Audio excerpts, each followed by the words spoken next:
Hi and welcome back to The Books Are Everywhere.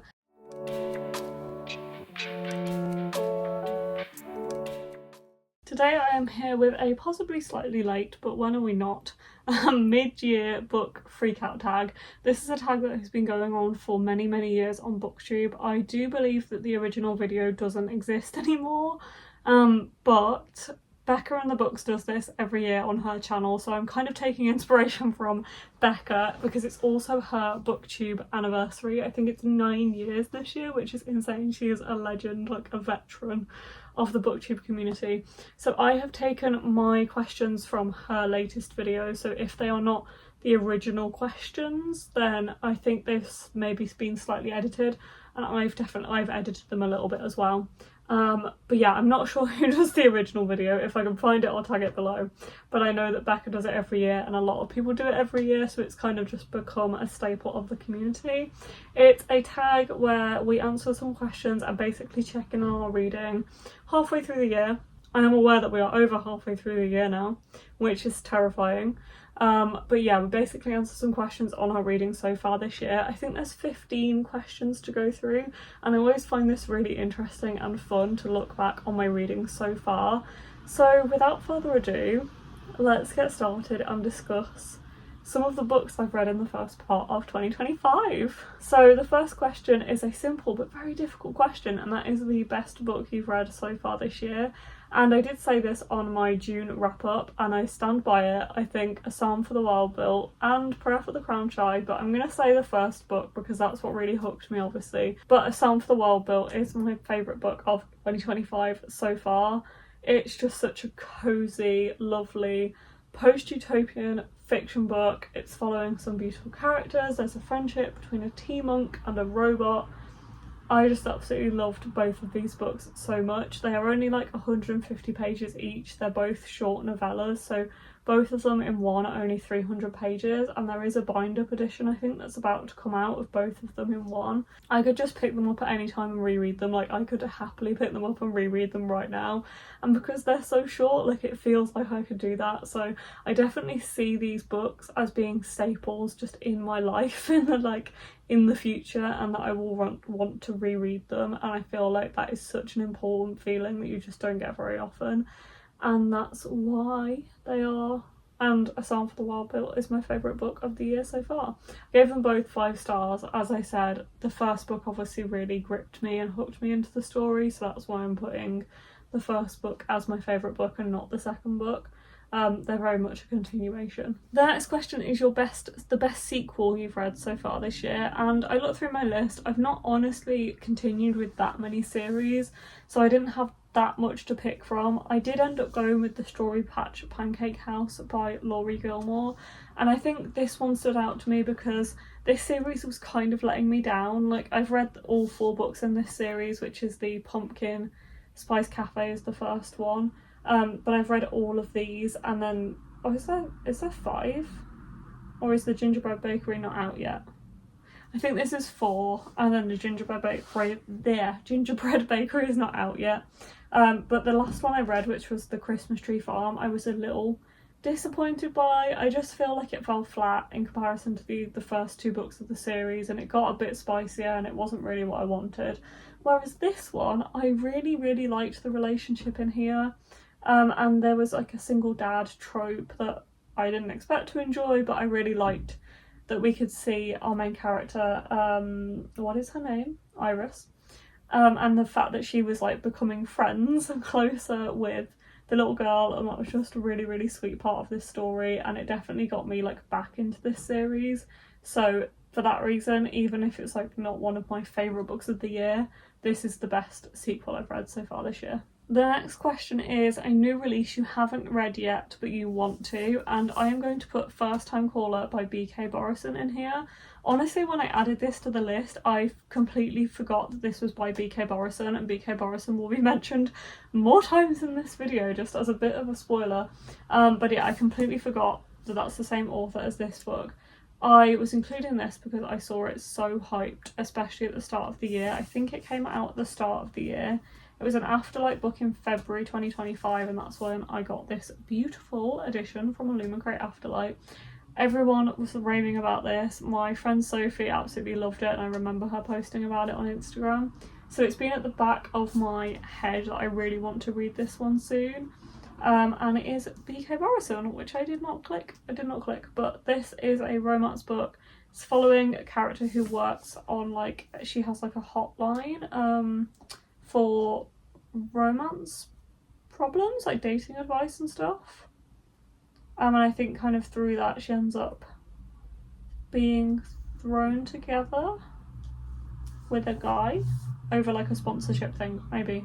I might have just summarised that really badly from my quick read of the blurb. But honestly, it doesn't really matter to me what this is about, because I had just a vibe from it, and I've seen like so many people rave about it, and it's BK Borison, so now I know that. I really want to get to this one, hopefully by the end of the year. I definitely want to get to it soon. I've listened to a lot of BK Borison on audio, so maybe I can listen to this one on audiobook too. It sounds like it'd be a good one for audio. And this is what I mean about BK Borison, because the next question is your most anticipated release for the rest of the year. And I looked through and I have some anticipated releases for next year now as well. So I actually was looking through my shelf of arcs that I have for the rest of the year, and Good Spirits by BK Borison was on there. So I picked this one because I've been reading BK Borison recently. This one sounds like it's really going to be really good, and I've heard good things about it already. And it's a Christmas romance, like a holiday romance. And the back says, Harriet York is sweeter than candy canes, or at least she tries to be. A people pleaser to her core, she always does what's expected of her. But what happens when fate offers her an unexpected future? This one comes out in October, and I'm hoping to read it around the release date so I can start getting into like a Christmas mood. I don't want to read it right now, but I do want to read it like definitely by the end of the year, and I am very excited for this one because I've been loving BK Borison and I've heard good things about this already. The next question is your biggest disappointment for 2025 so far, and for that I unfortunately have to go with Spectacular by Stephanie Garber. As Becca was saying in her video, I feel like biggest disappointment is not necessarily the worst book you've read, it's the one you wanted more from and you didn't get. And I had high hopes for Spectacular. Me and my friend Courtney read this on our winter reading retreat in January. Love that holiday so much, it just fuels my soul for the whole year. But yeah, I read this on my holiday with her. We read this together. We're both big fans of the Caraval series, and this was not it. Like this is promoted and advertised, and people talk about it like it's this cutesy novella. It's not. It's dark. Like there's some dark stuff that happens in here and people don't talk about it. It gets weird. Like you think it's just gonna be this beautiful holiday book. It's illustrated, absolutely stunning illustrations. You think it's going to be like a fairy tale, and then some of it just gets really weird and really dark in like a kinky way. And I won't say too much, but like, yeah, this is a novella based in the Caraval universe. It's very magical. Yes, there's some elements of the cutesy nature like that you want from this book. Not a lot of it though, like not as much as people talk about, so don't go into this blindly. The next question is the biggest surprise you've had so far this year, and I considered this for a while, but I'm gonna go with I Hope This Finds You Well. I cannot remember the author.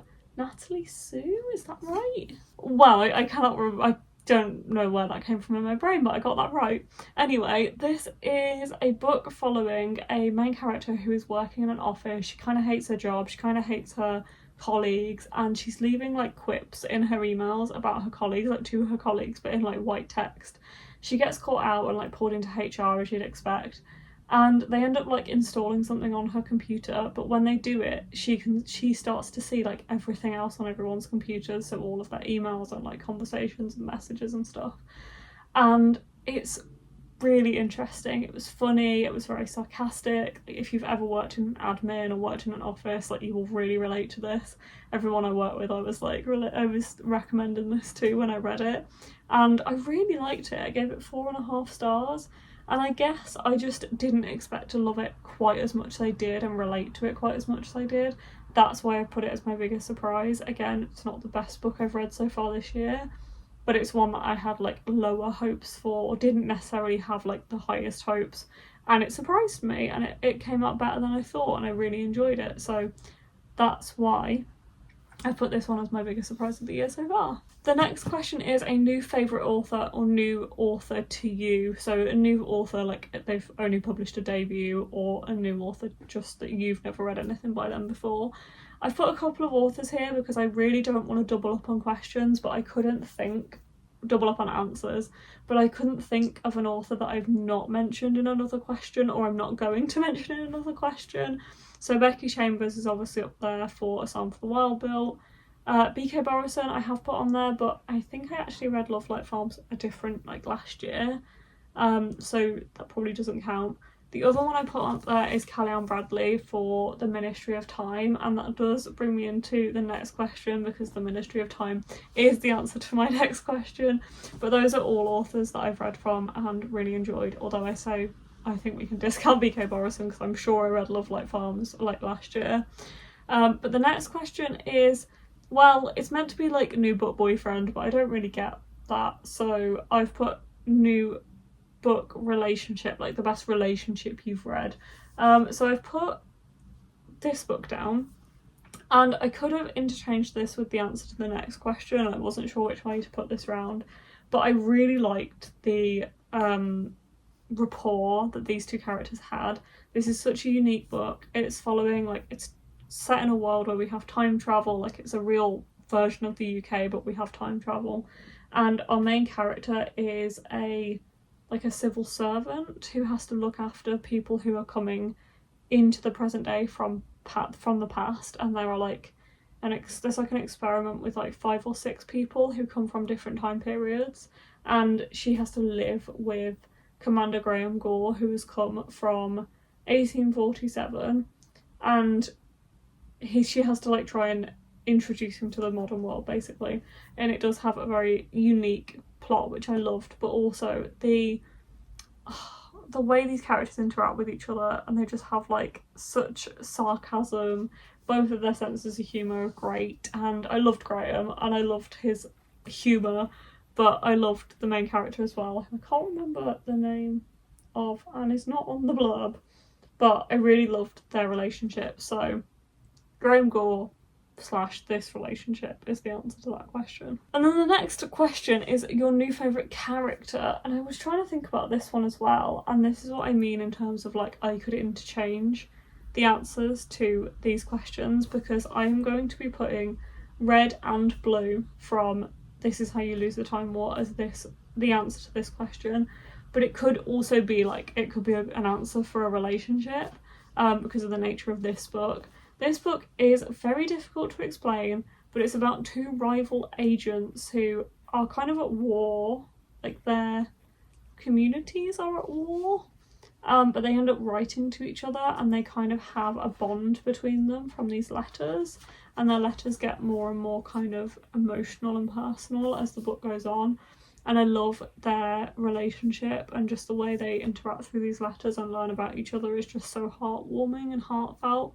So that's why I'm putting it as the answer to this question, but it could also be the answer to relationship, kind of. So those are kind of interchangeable answers. The next question is a book that made you cry, and I was thinking about this. I think I had some tears at Bury Our Bones in the Midnight Soil by V. Schwab, but the one that made me bawl is Atmosphere by Taylor Jenkins Reid. I had tears down my face as I was finishing that book. I loved it so much, and I honestly could have put the main character in that for a new favourite character as well, because I absolutely loved her. But the end of this book, it just punches you in the face and the heart. It's just so emotional, and I loved it. It's set against a space mission in the 1980s, I believe, if I remember rightly.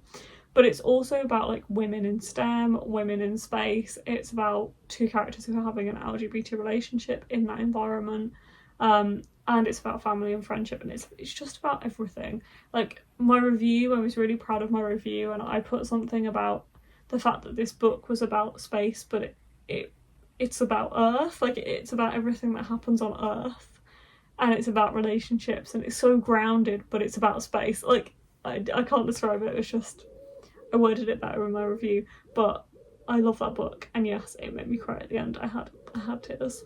And next is a book that made me happy, and I feel like this is a hard one.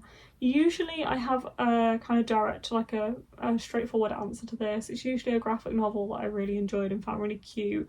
I definitely could have put Song for the World Built as the answer to this question, because that probably is the true answer, but as I wanted to say include something different, I ended up going for The Road Trip by Beth O'Leary, which also, I have to say, don't be fooled, this has some really hard-hitting elements to it. I did have tears over this, and do look up content warnings, but I love Beth O'Leary's writing, and this was just more of like a timing and atmosphere thing for me, because I also read this coming up to the trip that me and Courtney took for our winter reading retreat, and I finished it while we were on that holiday, so that was like, it just meant a lot to me, and we spent the rest of the week watching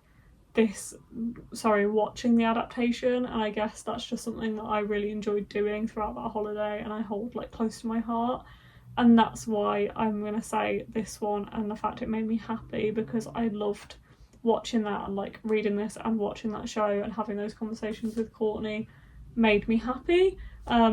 But don't be fooled, the book is not necessarily happy all the time. The penultimate question is the most beautiful book you have bought or received, and I have two, but they are part of a set, so I think it counts, and that is Howl's Moving Castle and Kiki's Delivery Service, the Illumicrate editions. I say they're part of a set, like they are very clearly of the same like design and the same cover artist, I believe. Even though they are written by different people, they're both Studio Ghibli adaptations, and I would put this one on there because I didn't think I received this year, but I have it on my spreadsheet for this year, although I did move at the start of the year, like at the end of last year, so maybe I was just behind on like inputting it in to my spreadsheet, and I received this one, I was like not living here, and that's why. But anyway, according to my spreadsheets, I got both of these this year, but I think it's worth saying these are both absolutely stunning and I love them. And I read Howl's Moving Castle this year. Just look at those sprayed edges, and the back, like it continues around the whole thing. And then the end papers are like simple but beautiful, and under the dust jacket is just stunning. I love the pale pink. And there is also an alternate dust jacket under here as well. And there's a Dianna Wynne Jones signature on the back, which is so cute. And then that is the alternate dust jacket, which is also absolutely stunning. And I love that they did that. I do prefer the more traditional one though, that's like already on there. And then Kiki's Delivery Service. This has more of a matte cover with like foiling on it, which is just stunning. Again, we have like a complete wraparound dust jacket, although the spine is block colour on this and not on Howl's Moving Castle, so it doesn't follow around like seamlessly. The sprayed edges do though, they are absolutely stunning. And then inside, again, quite an understated but beautiful design. And then, oh my god, you know what, I don't know if I've ever actually looked at this like naked hardcover, which is a crime, because look how stunning this is. And again, a wrap around, and it's got foiling, all of the stars, like the reflections on here are foiled and around the moon. It's just absolutely beautiful. I really, really love these editions, and I love that I have them on my shelf. I do really enjoy Kiki's Delivery Service, and I have read it before, so I didn't reread that one when I first got it. And yes, the jacket design on both of these is by Josie Shimazaki, so they did do the design for both of the jackets. Last but not least, we have the book that you want to read by the end of 2025, and I have chosen something off my priority TBR shelf. My priority TBR shelf is currently full of proof copies that I have that have not come out yet, because I am really trying to keep on top of them, and I am doing really well so far. So I actually have a book that's not coming out until next year, and that is The Ending Writes Itself by Evelyn Clarke, and Evelyn Clarke is a pen name, and that is really interesting. This one doesn't come out until 2026. I'm so excited about it. It comes out in April 2026. I'll read you the synopsis in the front of the book, if I can open the page, which says, world famous author Arthur Fletcher is dead. His final novel, the most anticipated book in history, remains unfinished. but the ending won't write itself. 6 authors are invited to Fletcher's private island in Scotland, authors whose books have never had big marketing budgets or publicity opportunities, not even an uncorrected proof. In other words, mid-list. But they're about to be presented with the opportunity of a lifetime. Whoever writes a worthy ending will receive $2 million and a 3-book contract.